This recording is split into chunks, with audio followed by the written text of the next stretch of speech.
Good morning, Andre. Welcome to this channel. And I am Anne-Marie Spark, and my name here is OHOTI. And OHOTI stands, it's an acronym for our hats off to you, because in 2009, I started teaching businesses how to use the social media for marketing. And since then, many more people are using the social media for marketing. So that what an interesting situation we have nowadays, where we get away from paper and it's all on the internet. But very welcome. And I would like you to introduce yourself to the viewers, because you've got some interesting things to tell us about public-private partnerships, of which I know nothing. Thank you. Over to you. Thank you, Anne-Marie. So my name is Andre Kruger. I'm an ex-banker. I like to call myself a career banker. The last 20 years of my banking career, I did spend working with governments, financing governments, and then the last 10 years of my career in banking dealt specifically with public-private partnerships. Since that period, we started a training company called PPP Training Online. It's an international accredited training organization delivering the World Bank developed certified PPP professional courses. So I'm looking forward to this discussion. Thank you. Andre, yes, I wonder if you can please tell me, what is a public-private partnership, and why on earth would any company want to have a public-private partnership? Isn't it easier to just, do your own thing? Or tell me what's the advantages and what is a public-private partnership? Yeah, it's actually, in essence, a alternative procurement and financial structuring mechanism that are being used by governments to facilitate especially economic growth. So quite a number of countries across the world are making use of PPPs to foster economic growth. So it is actually quite an interesting, different way for governments to procure especially major infrastructure assets. That's not to say that you cannot use PPPs for services, service delivery as well. And many times, private sector, when they enter into a PPP agreement with government, will also have a requirement to design, build, and maintain the infrastructure, but also to deliver services. Think about a hospital, whereby government wants to extend its health services. They ask the private sector to provide a bid, typically in a consortium. So what you hear is that the private sector that bid for these projects consists out of a number of companies. They will then they will prepare a bid that include the design costs, the construction cost, as well as the maintenance cost over a, let's say, a 20 to 30 year period. The advantages of this procurement methodology is that the private sector bid that now covered life cycle costing is required from a government regulatory position to be more cost effective than if government was going to develop that project. So what it means is that that was my next question. Is it cost effective? Thanks. Yeah. So in essence, if I can think about South Africa and I think about Tshwane Metro, our capital city here in South Africa, their head office is actually a PPP transaction. It's called Tshwane Health. And the private sector actually designed, built, and now maintaining that building for a 25 year period. We will talk at the next stage about why 20 years or why 30 years? What is the rationale behind that? But for now, when the project was conceptualized and a feasibility study was completed by the Metro, they had to consider comparing the costs that the private sector may charge them over the life of the project, compared to what would it have cost government, the municipality, if they were going to develop the project, also from a life cycle perspective. And if it's not more cost effective, if there's, we speak about value for money in the PPP fraternity. If there's no value for money, meaning that the private sector can do it at a lesser cost, then the regulator, in every country, we've got PPP regulators, typically housed in the Department of Finance, National Department of Finance, in the Treasury, they will not allow that project to proceed. So even for Tshwane House, the initial value for money was visible. It could be anything between 10 to sometimes 30, 40%, meaning that the private sector can deliver, in principle, most government projects more cost effective than what governments can do. It's a general comment. Obviously, if you've got a first world country with very strong governance, it may not be true. Okay, thank you very much. That's interesting. Perhaps you can also tell me, what is one of the most compelling reasons to consider procuring infrastructure, making use of a PPP? Yeah, so I've already touched on one, and I'll just quickly repeat this notion about value for money.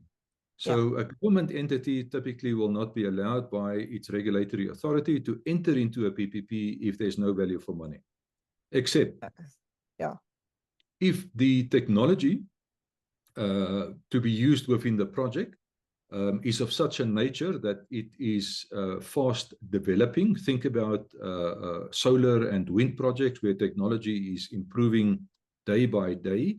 So even if the value for money percentage is very small, it may still be more appropriate for the private sector to deliver the project than government, because governments cannot, by the nature of their operations and governance structures, cannot move as fast to keep up with fast changing technologies. So the first one, value for money. The second one, then there are special circumstances where, and I've just mentioned one, where technology develops very fast and it's not really possible for governments to adapt to that. Just an example in this space, water. Cleaning up water in a large city requires new technologies to be adopted within 2, 3, 4, 5 years after you have installed a new facility. Let's call it a wastewater treatment plant. And the question could be why? Because we have got more medicines coming into the market, where the residual of those medicines enter into the underground streams of these cities. So if you want to clean that water at the wastewater treatment plant, you've got to bring in new technologies to clean new contaminants that comes into the water stream. So you've got to adapt continuously. And there's very few governments or municipalities or counties worldwide that are able to do that on a quick basis. So you're telling me that I'm drinking antibiotics in my water, even if I don't take it? Most probably. In South Africa, the city where the most work has been done in this space is Bloemfontein or Mangaung, where they have found, can I just maybe for not going too technical, that are definitely not good for the users in the water, from medicines to poisons being used in the city to do the next and to do the next, maybe to kill ants that are taking over, or maybe other activities that happen in space. So it's actually quite an important, and yet many government institutions reckon that they are able to quickly adapt.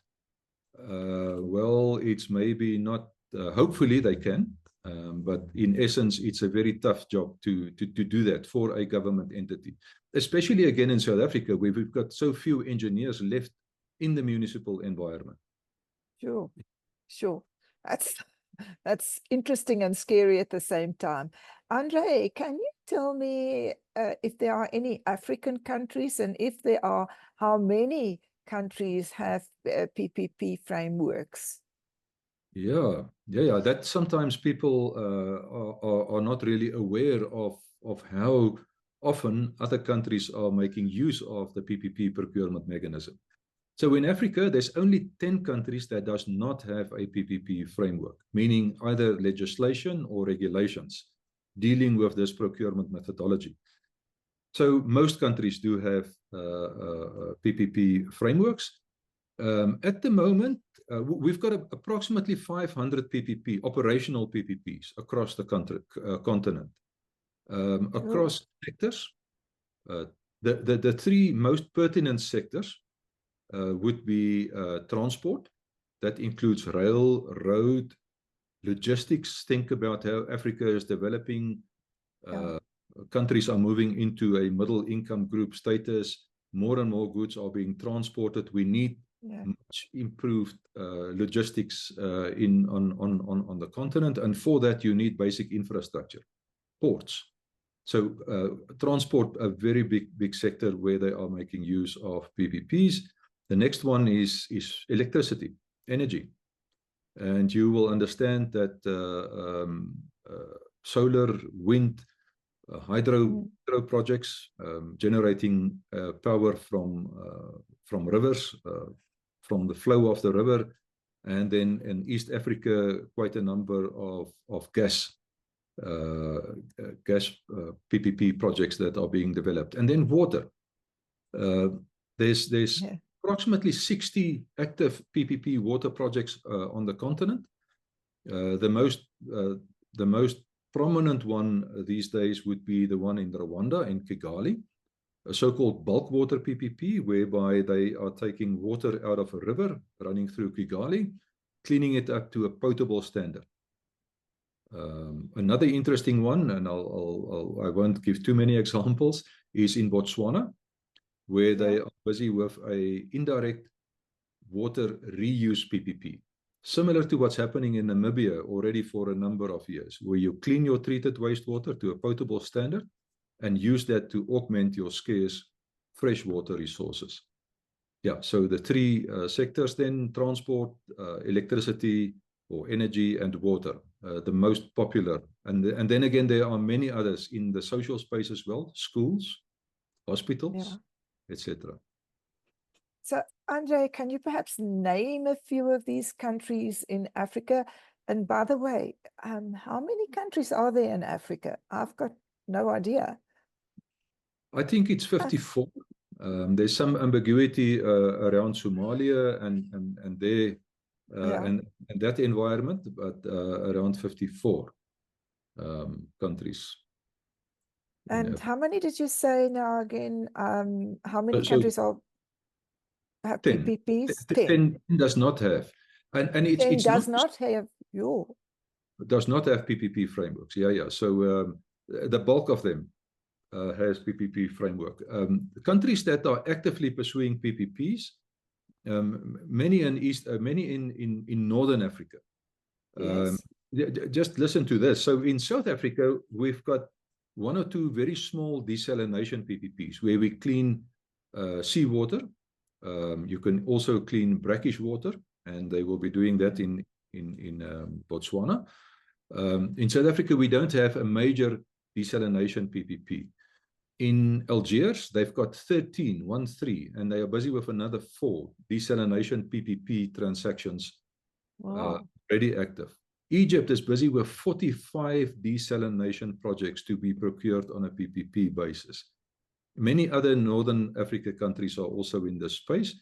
In the southern part of Africa, the main one that has been going for many years is the one in Namibia, and they are also investigating further PPP desalination projects. So one or two other countries that are active, I've mentioned Rwanda, Kenya. In Western Africa, it would be Ivory Coast, Côte d'Ivoire. And then a very interesting one that people typically will not realize that are active is now Ethiopia. Traditionally been a very sort of centralized type economy.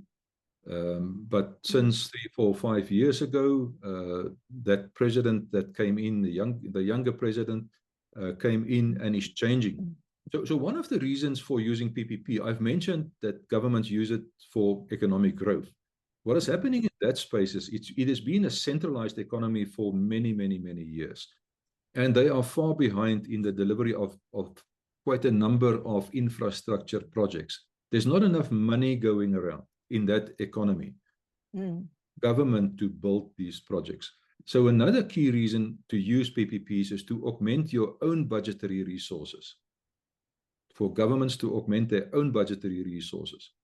So the typical notion is a country like South Africa theoretically could use the infrastructure fund that has been created 3-4 years ago, and to spend, let's say, 10% of every project, to contribute 10% of every major project that is being here on a PPP, to contribute that money as the so-called viability gap funding, meaning government contribute to the project a certain amount that allows the private sector to have to borrow less to make the project work, making the project more affordable either for government or for the users of that project. Yeah, let me just stop there. So there's a number of African countries that are actively pursuing. Even Angola, we have got 4 water PPPs in South Africa, some would say 5. Angola is busy with 3 new major water PPP projects.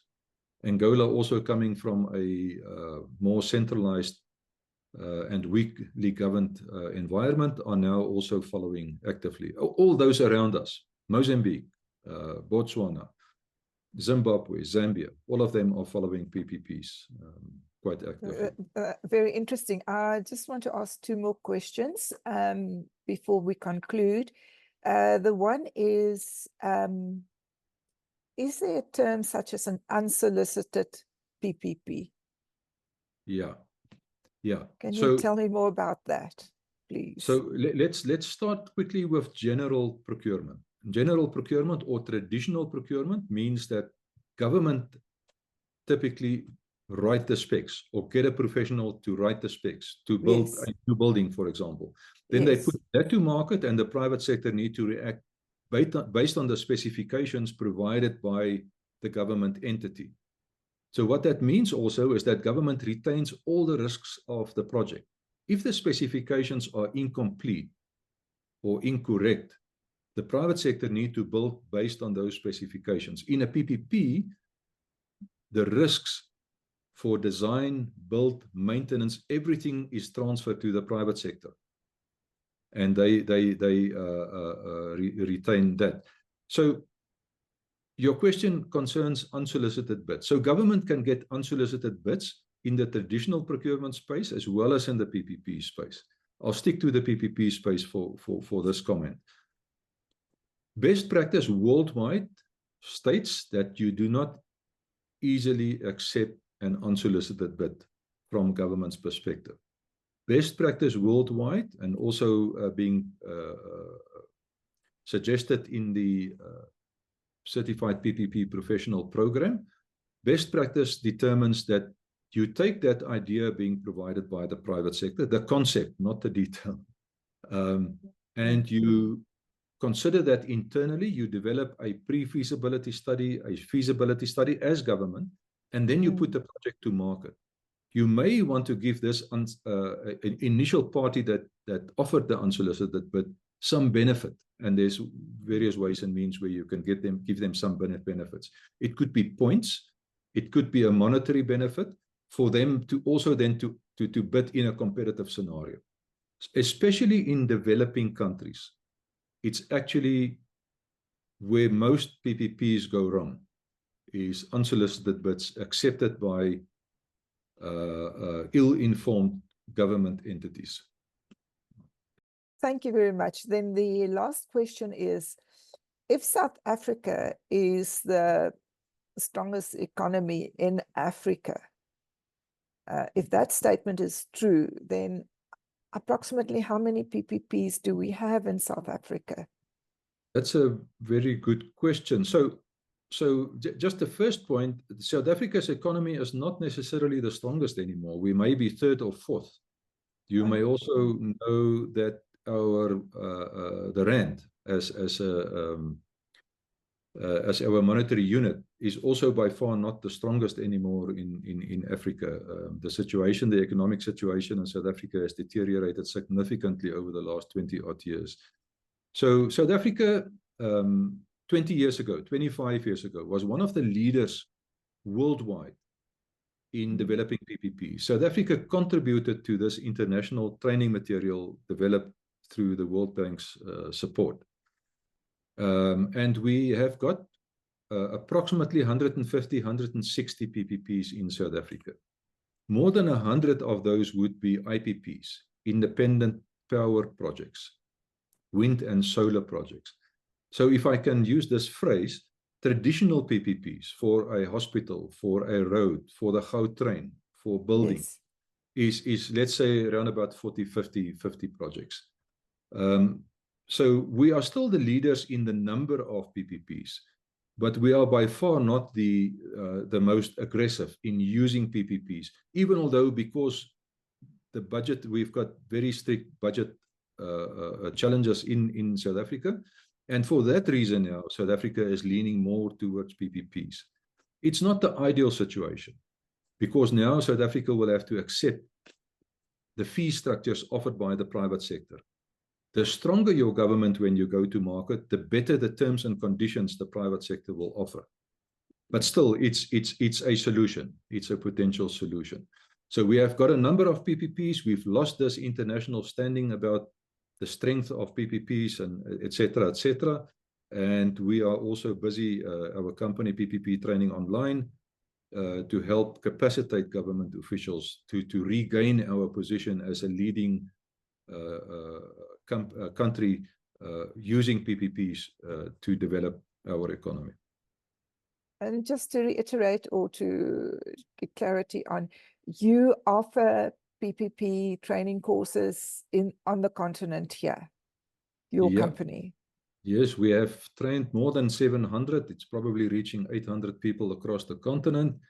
We have even trained, we have had 17 PPP units that have made use of our services, so PPP unit per country, to support them in developing their position. And then we have also, we are currently have also a number of people from the MENA region, Northern Africa and the UAE environment, taking the courses. We were fortunate to also have Chinese and Russian PPP units making use of our services before the war. Okay, so you how's your Chinese and how's your Russian?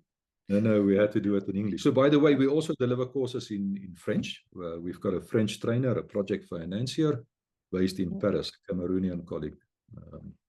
So we do English and French at this stage. Fantastic. Andre, now, if people who watch this podcast want to contact you, how do they contact you? Please let us know. I think the easiest way for this purposes is just to follow the website. It is PPP Training Online. If you go to Google and type in PPP Training Online, you will get through to us very quickly, and there's also a form to be able to contact us. For practical purposes, I'll also add my email address. It is Andre@PPP Training Online. So one word, Andre@PPPtrainingonline.com. Thank you very much. And then I also remember that I saw your profile on LinkedIn. So if anybody is interested in contacting Andre and finding out more about him, he is on LinkedIn. And are you under your own private name, or do you have a company? Is it a company page? I can't remember. We've actually got both. So we've got Andre Kruger, and as well as PPP Training Online on LinkedIn. Fantastic. Thank you. So people can find you there. Andre, thank you so much for your time and for participating in this podcast. We're looking forward to meeting with you again soon. Thank you very much and have a nice day.